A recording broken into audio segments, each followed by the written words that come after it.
26 turdan sonra Azərbaycan Premyer Liqasında Sabah 10 xalla Qarabağdan irəlidədir. Və Sabah bu oyunla artıq, yəni çempion Sabahdır, indidən deyə bilərik. Bir möcüzə baş verməsə çempion Sabahdır. Düzdür, Qarabağın ehtiyatda bir oyunu var. Bu da ən yaxşı halda 7 xal fərq yaranacaq ümumi sistemin götürəndə. Üçüncü yerdə Turantovuz komandasıdır. 49 xalla bürünc medal uğrunda mübarizədədir. Onun ən yaxın izləyicisi Zirədir. 6 xal geridə olaraq 4-cü sırada qərarlaşıb və 5-ci sırada Neftçi komandasıdır. Onun da aktivində 40 xalı var. Və 4-cü, 5-ci yer uğrunda qızğın mübarizə getdiyini deyə bilərik. 3-cü yer uğrunda uğraşan Turan komandası mən hesab edirəm ki, çalışacaq səhv etməsin ki, bürünc medala sahib olsun, amma bu da tam deyil ki, onlar bürüncə yeniləcək. Əsas çempionluq mübarizəsidir ki, Sabah da çempionluğu bir 70-80% edir.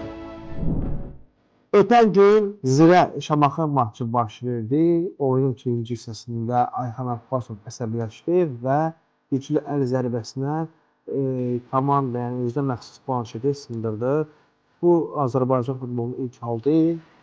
Ötən mövsümlərdə Qarabağ komandasının baş məşqçisi Qurban Qurbanov da hakim səhv eləmirəmsə narazılığına bildirərək öz planşetini sındırmışdı. Bu emosiyadır, dünya futbolunda olan bir şeydir. Burada qeyri-adi bir şey yoxdur.